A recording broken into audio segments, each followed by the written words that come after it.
Hello champion, कैसे हैं आप सब। टीआरई 4.0 टीआरई एक ऐसा एग्जाम हो गया है जो एक तो डेट बढ़ता ही जा रहा है, नो डाउट। आयोग भी बार बार फेल हो रहा है। आयोग के आधार पे जो इंफॉर्मेशन दे रहे हैं वो भी बार बार फेल कर रहे हैं। जब आयोग ही अपनी बातों पे नहीं टिक रहा है तो उसके आधार पे हम या कोई और आपको अगर इन्फॉर्म कर रहा है तो क्या ही टिकेंगे, ये बताओ। इसीलिए आप लोगों को लगता है ना कि सर आपने ये बोला, ये हुआ नहीं। हमने ये बोला किसके आधार पे? जो निर्णय कर रहा है उसके आधार पे। जो निर्णय कर रहा है वही अनस्टेबल है। वो शाम में क्या कर देगा पता नहीं, वो सुबह में क्या कर देगा पता नहीं। तो शाम तक का अपडेट हमने आपको डिलीवर कर दिया, अब सुबह में चीजें बदल गई तो उसमें हम लोग क्या ही कर सकते हैं। ठीक है, तो आप लोग कहोगे सर आपने तो ऐसा कहा था। जब जैसी सिचुएशन थी वो हमने इंफॉर्मेशन आपको दे दी। अब जहां से इंफॉर्मेशन आ रहा है वही लोग डामाडोल हैं। वो क्या करते हैं उनका तो खुद समझ ही नहीं आता। अब स्थिति ये है कि जहां टीआरई का नोटिफिकेशन आना चाहिए था, जहां इसका नोटिफिकेशन आना चाहिए था, वहां पे अब पीटी वर्सेस मेंस चल रहा है। यही हो रहा है ना। अभी तक में नोटिफिकेशन आ जाना चाहिए था, फॉर्म का प्रोसेस स्टार्ट होना चाहिए था, जैसा कमिटमेंट आयोग ने ही किया था।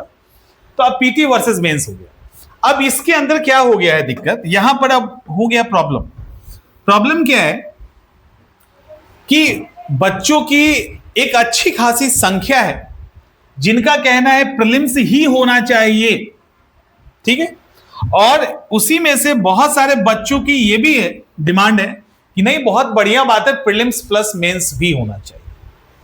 मेंस भी होना चाहिए ताकि कुछ बच्चे ऐसे गलत तरीके से आ जाते हैं वो ना आए। ऐसी ऐसी बातें की गई है। जैसे अभी आज ही के पेपर में कटिंग आया है ना, आज ही के पेपर में कटिंग है, अभी मैंने रखा भी है उसको। न्यूज ये है पेपर में कि चंद लोगों के कारण, चंद स्टूडेंट्स के कारण, कुछ कोचिंग इंस्टीट्यूट के कारण, कुछ ऐसे बैड एलिमेंट्स के कारण लाखों एडीओ के बच्चे सफर कर रहे हैं। लाखों बच्चे जिन्होंने प्लेटफॉर्म पे रात बिताया और रात बिता के एग्जाम दिए हैं। जो प्लेटफॉर्म पे रात बिताएगा वो क्या ही खाना खाएगा बता दो। जो 500 रुपए का होटल नहीं ले सकता, कोई स्टे नहीं ले सकता, वो 500 रुपए का खाना खाएगा। यानी भूखे पेट रह के, कम खा के, कुछ भी खा के उन्होंने एग्जाम दिया। और स्थिति यह है कि कुछ चंद लोगों के कारण ये एज जैसा एग्जाम कैंसिल हो गया। और न्यूज़पेपर में आ रहा है कि फलाना मुंगेर के टीचर, तो यहाँ के टीचर, वहां का सेटर, पटना के 3 टीचर, ऐसी कई सारे तो हैं। तो कुछ ही 128 कैंडिडेट अभी पकड़े गए हैं, रिकॉर्ड आया है, और कितने का आएगा मालूम नहीं। वैसी स्थिति में आप सोचिए कि कुछ लोगों के कारण कितने बड़ी संख्या में बच्चे सफर कर रहे हैं। तो ये चंद जो स्वार्थी लोग हैं वो पूरे सिस्टम को खराब कर रहे हैं, पूरे सिस्टम को। नहीं तो आज ये स्थिति नहीं होती। एईडीओ का एग्जाम हो गया होता, 2 महीने बाद, 3 महीने बाद सबकी नौकरी लग गई होती, सब सेट कर गए होते। अब सोचो जिनका पेपर अच्छा गया वो क्या कितना अफसोस हो रहा होगा। और सब ऐसा नहीं कि मेहनत करने वाले बच्चे नहीं, और गलत तरीके से भी लोग आने की कोशिश कर रहे थे। तो इसने क्या किया, पूरा सिस्टम क्रैश कर दिया। अब वही एईडीओ का एग्जाम नए तरीके से आएगा, नए बच्चों को भी मौका मिलेगा। पीटी मेंस वहां भी हो रहा है, हो गया ना, फंस गया मामला।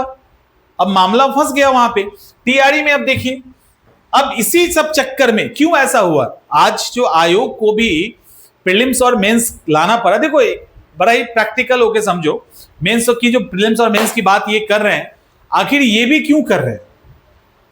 एक तो इतनी बड़ी संख्या है, कौन कहां क्या कर जाए बड़ा मुश्किल होता है उसको पकड़ना। किसी के लिए भी, कोई भी सिस्टम है ना, अगर आम लोग उसको तोड़ने की कोशिश करेगा तो कहीं ना कहीं सिस्टम क्रैश कर ही जाना है। आप जितना ताकत लगा दो, आप सोचोगे कि 10th का 12th का जो एग्जाम होता है वो हम 100% फेयर कर ले, बड़ा ही मुश्किल हो जाता है, बहुत मुश्किल हो जाता है ना। तो वैसी स्थिति में आयोग को क्या लगा कि प्रीलिम्स के साथ हम मेंस लेते हैं। अब एक तरफ ये सही लग रहा है, दूसरी तरफ क्या दिक्कत है कि बच्चे ऑलरेडी सीटेट, टेस्टेट, फलाना टेट, ढिलाना टेट, जो भी है सब दे रहे हैं। उसके बाद फिर टीआरई का एग्जाम।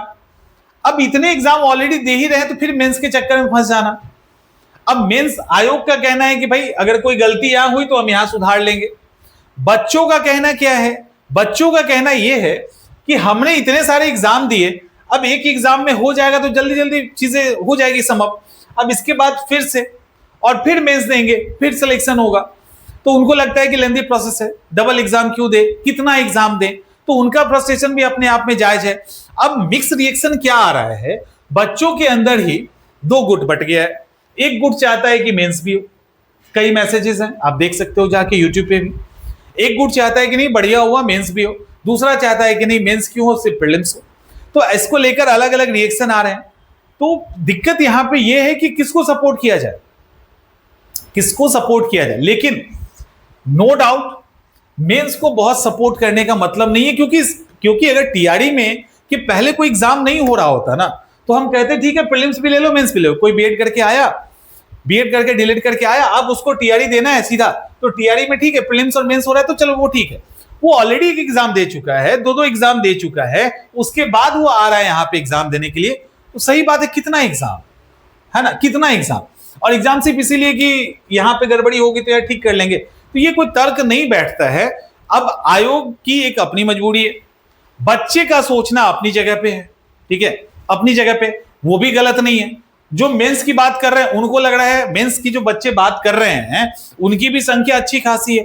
अब उनको क्या लग रहा है, उनको ये लग रहा है कि यार थोड़ा डिले ही क्यों ना हो, कम से कम फेयर रिजल्ट है, ठीक है, फेयर रिजल्ट है। तो ये कुल मिला के ये जो बातें हैं वो अलग अलग ग्राउंड पे काम कर रहा है।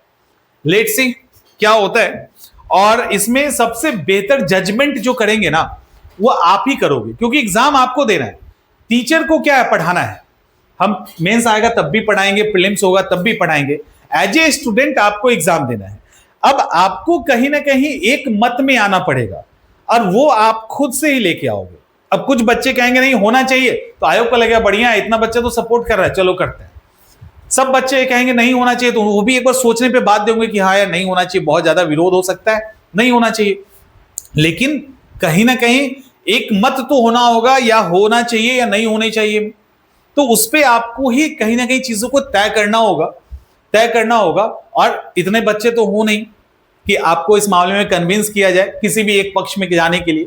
वो तो आप काफी समझदार हैं, चीजों को अच्छे तरीके से समझ सकते हैं कि प्रीलिम्स और मेंस होना चाहिए नहीं होना चाहिए आदि आदि।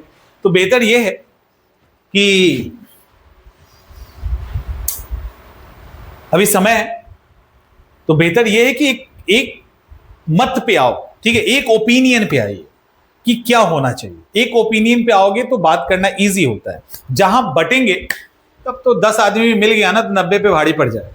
अगर आयोग या सरकार के फेवर में 10 बच्चे भी मिल गए ना तो 90 बच्चे पे भारी पड़ेगा वो डिसीजन।